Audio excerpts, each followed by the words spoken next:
DETV News is powered by DART, Delaware's transit service. Moving forward.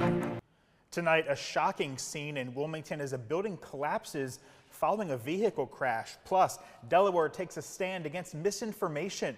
A new law makes it a crime to use deep fakes to harm political candidates. And big changes are coming for Walgreens as the company announces plans to close over 1,200 stores. Those stories and much more straight ahead tonight on DETV News.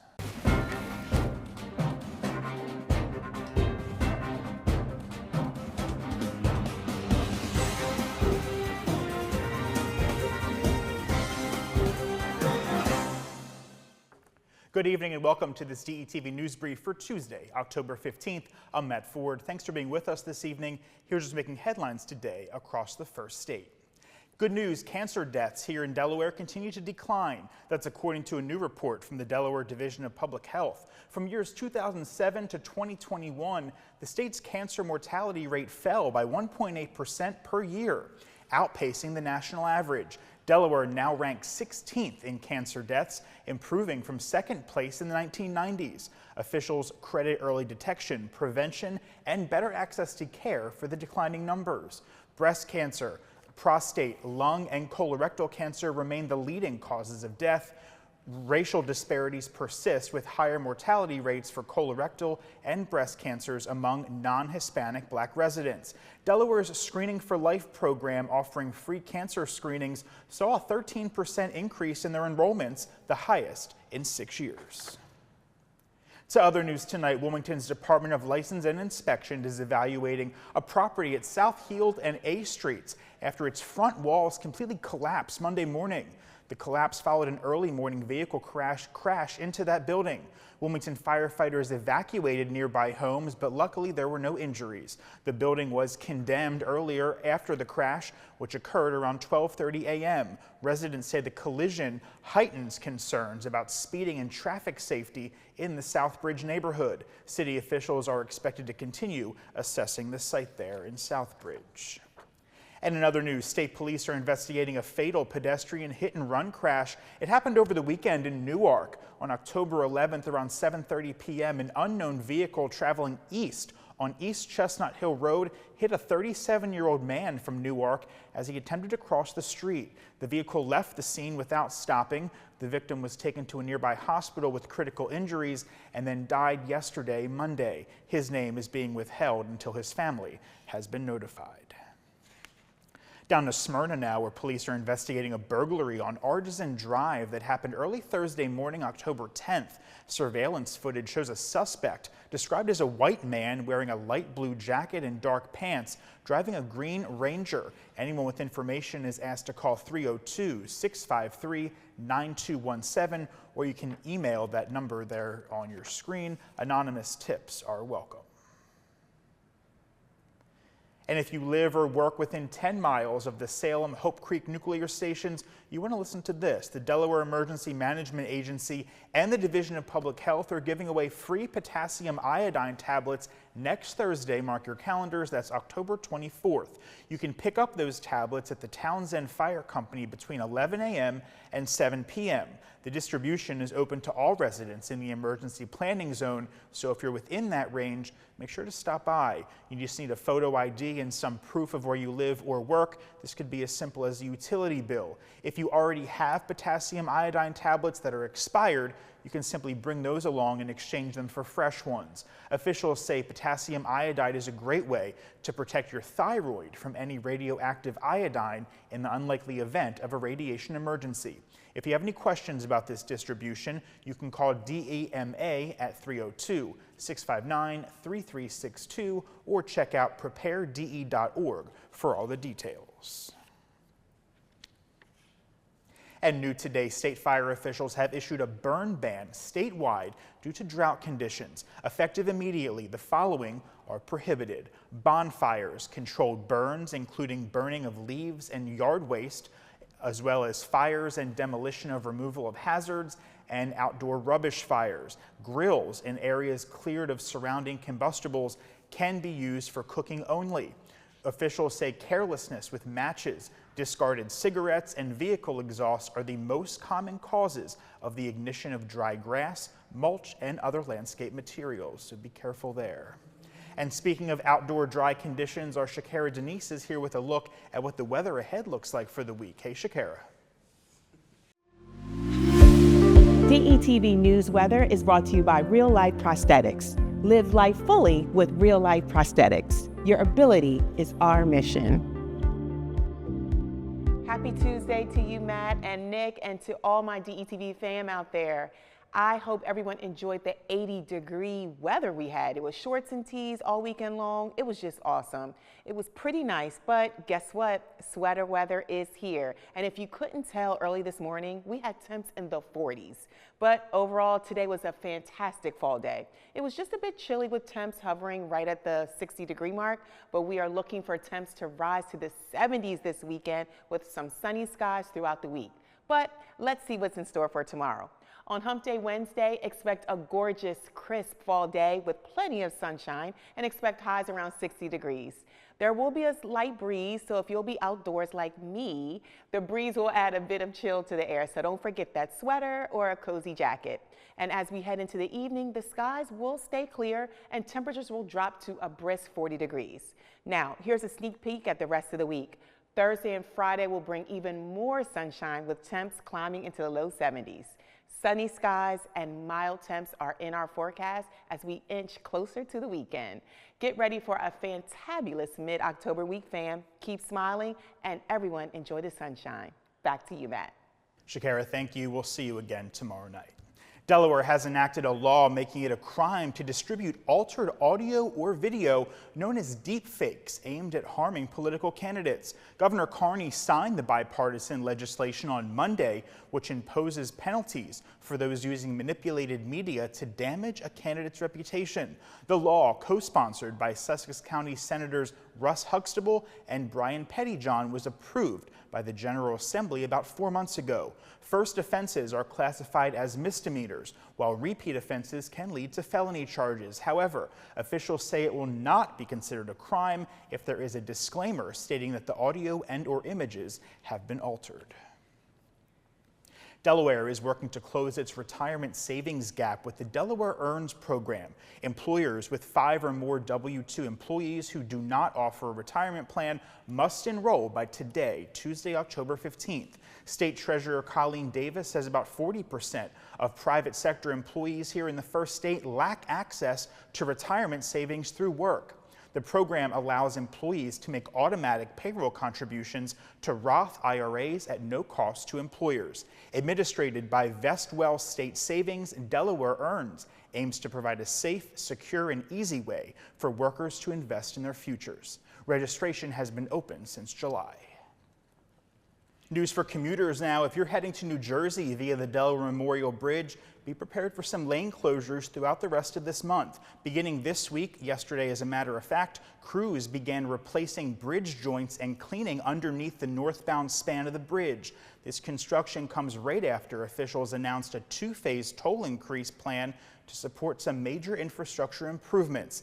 The construction is set to last until October 27th, with up to 3 lanes closing at a time, mostly overnight. There will be on-site towing available day and night to help with any incidents that occur, and the work is weather dependent, so it might get postponed if the conditions aren't great. Heads up, there will be a 35 miles per hour speed limit in the construction zone, so be alert and follow the posted signs there. And in a move aimed at addressing its financial challenges, Walgreens plans to close about 1,200 locations over the next 3 years as the drugstore chain aims to revitalize its struggling business, which contributed to a $3 billion quarterly loss. The company announced today that 500 store closures will occur this year alone. The specific locations have not yet been announced. The closures include 300 stores previously approved for cost-cutting measures. Like its competitors, Walgreens faces challenges from tight prescription reimbursements and competition from online retailers like Amazon, as well as rivals CVS and Rite Aid. Speaking of some tough challenges, our local sports teams had some gains over the weekend. Let's see how they fared this weekend. Nick is here with all that and much more. Hey, Nick. Hey, Matt, thank you very much. Maybe I'll have to find a new pharmacy. We'll see what happens here going forward. But it's Tuesday, so let's get the score recaps from all the action that we had over the weekend. And we're going to start with boys soccer here on Tuesday. You're going to see that recap here up on your screen, courtesy of the DIAA. You got your winners over there for you. Some big wins for some of these Delaware local teams that are playing some out-of-state matchups here over the weekend. You see Archmere and Woodbridge, one of those in-state matchups. A win there goes to the Auks. But a lot of out-of-state action here for boys soccer over the weekend. Now we'll take a look at the field hockey and volleyball recap. Again, these images, of course, courtesy of the DIAA, who've done a phenomenal job there with their social media so far this year. You see the recaps now for those two sports, field hockey and volleyball. Not as typically many matchups as we see over there on the volleyball hardwood there over the weekend, but you get some of your winners from some of those top matchups that we saw here over the last couple days. And with that being said, now let's take a look at the Delaware Live Sports Field Hockey Rankings, a new set coming out here early this week as we get deeper into the regular season and, of course, right around the corner from the postseason. You're going to see these rankings now on your screen. Field hockey in Division I, Cape Henlopen coming in at 12-0. They are the cream of the crop, sitting there at top of the state, followed by the Charter School of Wilmington, Smyrna, Middletown, and Odesso, rounding out the top 10, Sussex Tech, Milford, Caesar Rodney, Appoquinimink, and St. George's. Heading now over to Division II here, we'll take a look at those field hockey rankings now. There you go, Newark Charter, how about them sitting at 13-0. Delmar with that one loss, not used to seeing that, but they're there at the number 2 spot. A big matchup with Delmar and Cape Henlopen, one of the best every year. That's coming up later this week. St. Mark's having a phenomenal year up there at number 3. Sussex Academy, followed by the Quakers of Wilmington Friends. Then Caravel, Indian River, Archmere, Lake Forest, and the Hillers from Tower Hill now cranking in to the top 10. Well, let's keep it rolling here now as we're going to dive into some of our football recaps, some scores here around the weekend coming up from all 3 classes here in football. Some big time ones there on your screen. That is every single score from over the weekend, once again, courtesy of the DIAA. A big win for Appoquinimink over St. Mark's. They continue to look good. Sally's gets a win there. So coming up, we're going to talk about the rankings, but number 1 and number 2 will meet coming up this Friday night in Class 3A. So with that being said, you see the scores. Let's take a look at the rankings now. New rankings here after Week 6, courtesy of Delaware Live Sports, ahead of Week 7, and there are some big matchups. So let's start with Class 3A, and it's all about the Sal's here at number 1.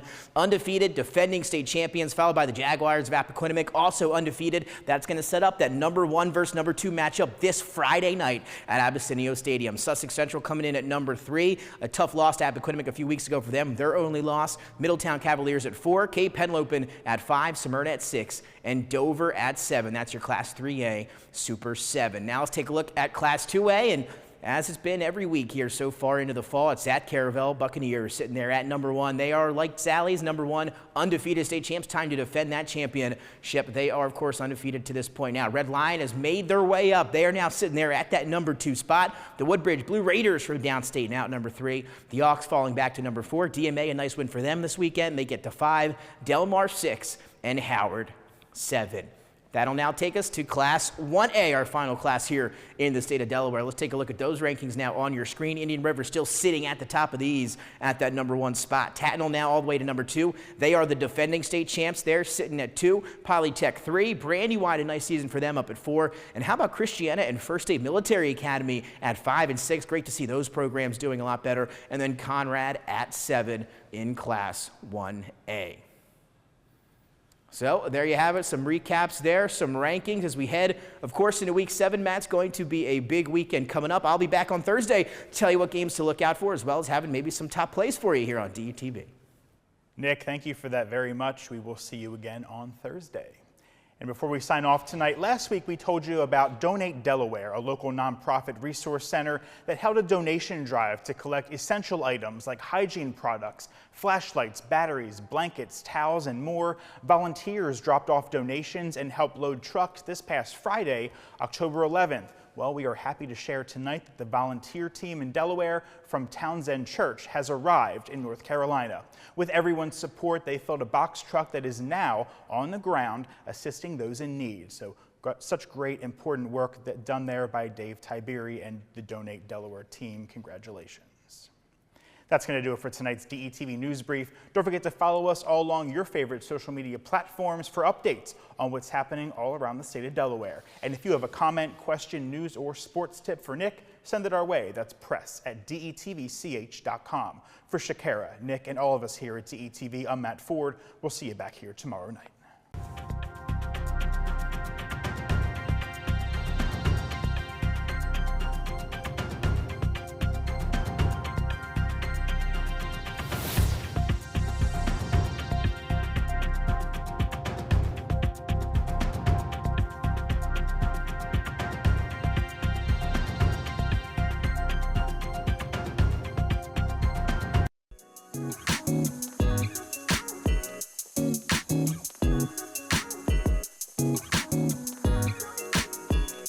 We don't talk about prostate cancer enough, and it's the most diagnosed form of cancer and the second most common cause of cancer death among Black men in both Delaware and the United States. Approximately 1 in 8 men will be diagnosed with prostate cancer in their lifetime, but just by asking your healthcare provider if you should get a screening could help you detect prostate cancer early and save your life.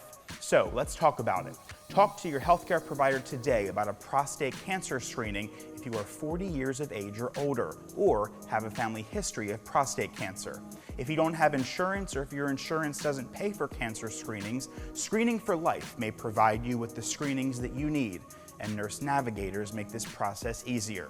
To learn more, visit healthydelaware.org/prostate or call 211. Ask your healthcare provider about a prostate cancer screening, and you're asking for so much more.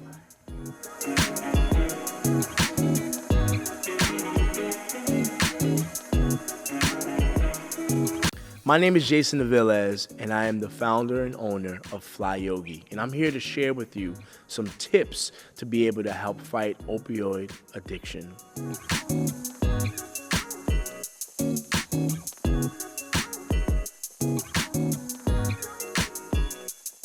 Opioid addiction is a real growing problem here in America, and I'm here to share with you some tips that you can be able to integrate into your everyday life to really fight against opioid addiction.